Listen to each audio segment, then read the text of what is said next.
What's going on, guys? I'm Alex. And I'm Ben. And today we're going to be talking about our top 10 most anticipated movies of 2017.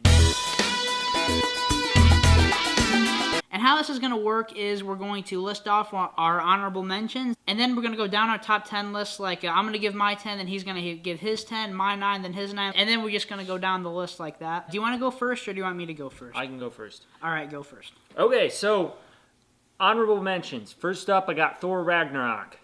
I like Chris Hemsworth. Marvel movies are usually great. Next, I got Logan. I'm an X-Men fan. It actually looks pretty interesting. Fate of the Furious. I'm a huge Fast and Furious fan. You're dumb. I like all the characters in it. They're not the greatest movies, but they're cool. Is that it for your honorable mentions? Okay, let's get into my few honorable mentions. Films that I'm pretty interested to check out, but I'm not anticipating enough, to make the list. So the first one up is Rings, the third film in the Rings series, which the first one was great. I love that movie. The second one was absolute crap. But this one actually looks kind of interesting. And John Wick 2, the first one was really good. And the Lego Batman movie looks really fun. I really like the trailers. My final honorable mention goes to the Captain Underpants movie. I'm looking forward to it just because I grew up reading these books in elementary school. Ed Helms is going to be Captain Underpants. It doesn't look like it's going to be the greatest movie. Yeah, no kidding. I'm kind of interested to check it out. Okay, guys, that's it for our honorable mentions, and now we're going to move into our actual top 10 list. Ben, do you want to go first? No. Why not? Because I don't feel like it. Number 10, I've got God Particle. Actually, the thing is that J.J. Abrams said that it's not going to be called God Particle. If you don't know, this is supposed to be the third Cloverfield movie. He wants to, name it something with Cloverfield in the title. Whatever, that's a title for now, I don't care. It's the third movie in the Cloverfield franchise. I really love Cloverfield. Even more so, I like 10 Cloverfield Lane. It was my third best movie of the year. Number 10 on my list is Dunkirk, the brand new film by Christopher Nolan, who is by far one of my favorite filmmakers working today. I think he has yet to make a bad movie. 2 of his movies are in my top 20 movies of all time. I like Christopher Nolan too.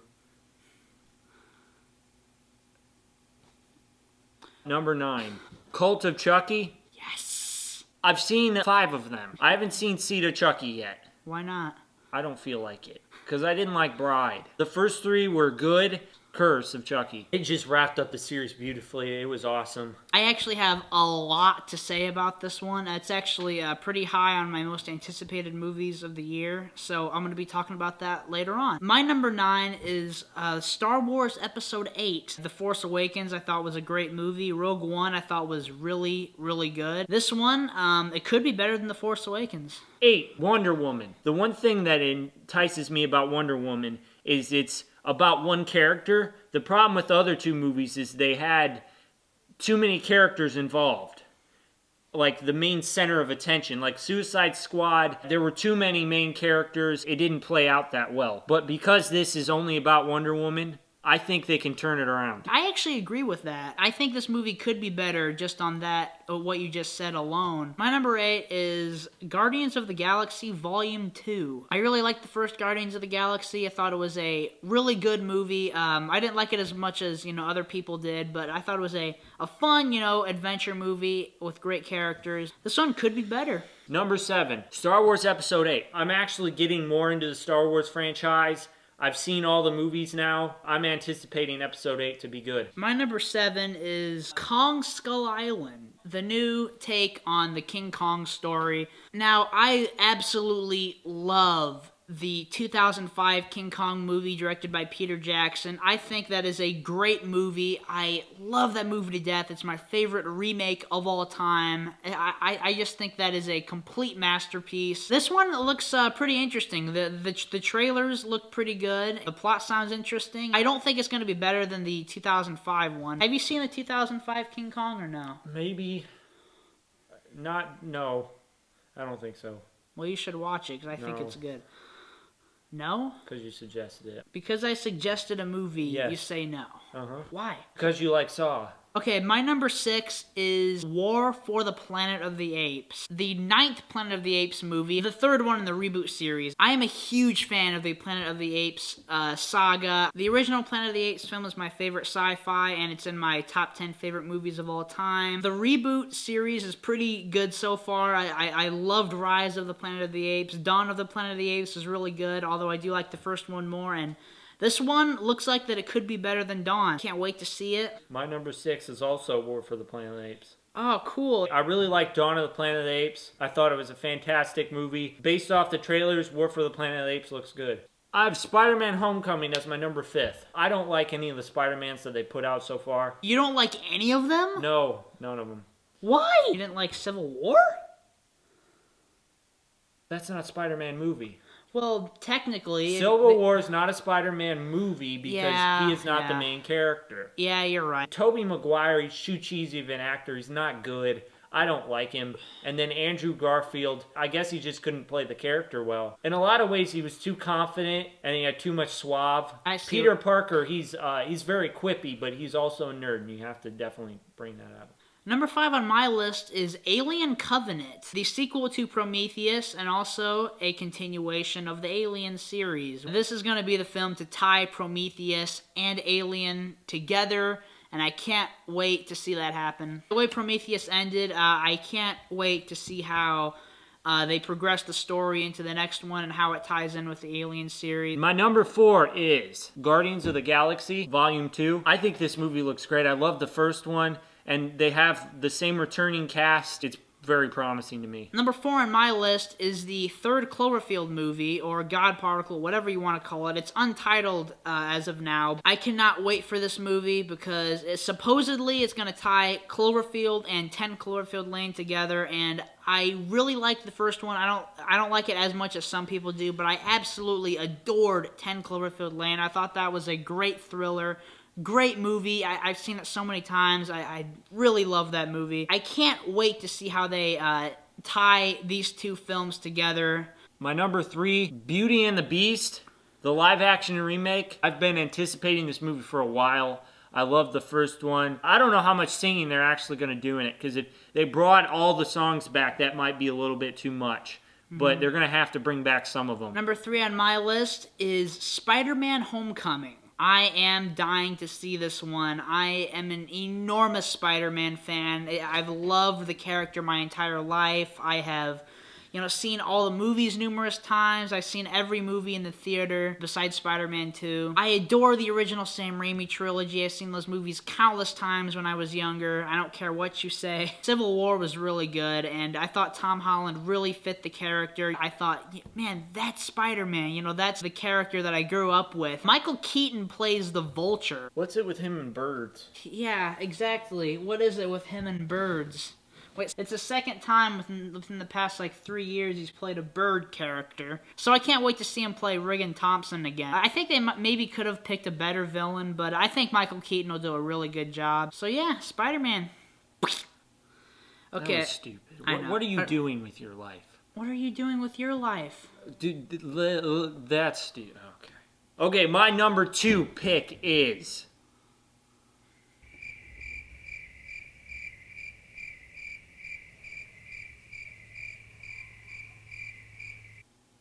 Cars 3. People they definitely hate the second one of the Cars series. I don't think too many people like the first one either. At least they didn't milk the heck out of it, like Saw. Don't ever speak another negative word about the Saw series. Saw sucks.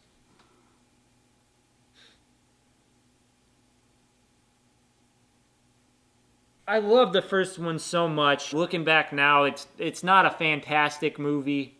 There's a lot they could have done better, and the second one was atrocious in a lot of ways. Based on the trailer, I have some hope. Which trailer? The dark one or the one that wasn't dark? The one that was darker. That one looks like they're going to go in a different direction with a different tone, and hopefully have a better story than they've had in the past. Number 2 on my list is Cult of Chucky, the 7th film in the Child's Play franchise. Now, I absolutely adore the Child's Play series. It is my second favorite horror franchise of all time. The first 3, I think they're excellent horror films that are just so fun. It has a great story.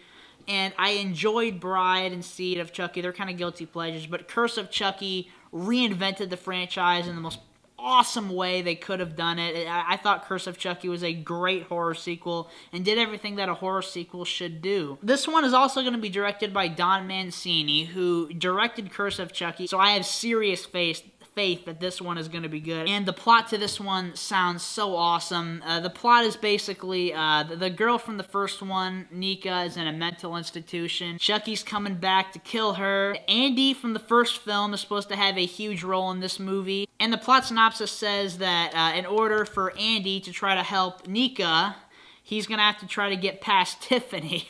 Which Andy and Tiffany are going to have huge roles in this movie. And I know there's going to be a lot of like comedic lines with that sort of thing. Like, I've heard a lot of crap about you. The plot sounds really awesome. The title is dumb and doesn't make any sense.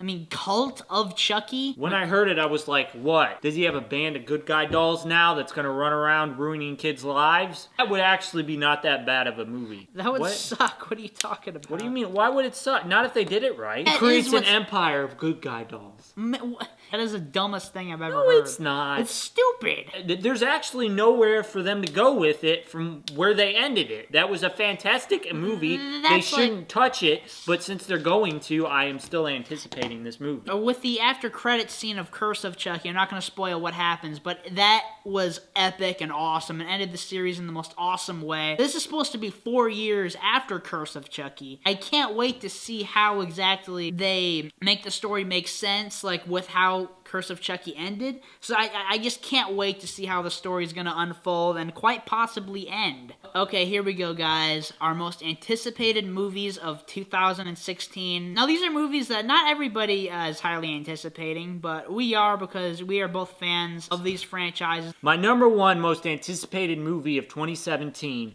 is Mighty Morphin Power Rangers. I grew up watching these shows. I love them to death. I've been waiting for years and years and years, and the fans have been calling it for years and years and years for them to make a movie. Finally, they're doing it, and it looks like they're going in a good direction. They're making it a little bit darker. If they screw it up, I might slip my wrists. Wow. Really? Yeah. My most anticipated film of 2017, if you're familiar with my channel, I guarantee you would have guessed that this is going to be the number one, but I have to be honest. You know, I'm not going to lie to my viewers and put something else. I'm being 100% honest with you guys of what movie I'm looking forward to the most this year, and that is the 8th film in this franchise, Saw Legacy. Ooh, God bless your soul. As you all probably know, I am a die-hard Saw fan. I think the storyline of all the movies is very, cool and interesting, how all the movies tie in with each other. And they ended the series in 2010, but there were a lot of unanswered questions and a lot of things left open. It was kind of an open ending to where you could have like a whole nother franchise. This film is directed by 2 sci-fi directors. There's 2 directors, and they both have directed 2 critically acclaimed sci-fi films, and those films are Predestination and Daybreakers. I've seen Predestination. I thought it was a good movie and very well directed. It really seems like they're trying to make this a really good movie because they got good directors for it. They got the original composer, Charlie Clouser, who scored all the other movies, so they got him back to do the score for this one. It really seems like that they're trying to go back to the roots of what made the first film so good, and I cannot wait to see how they're going to continue the story. I liked the first one.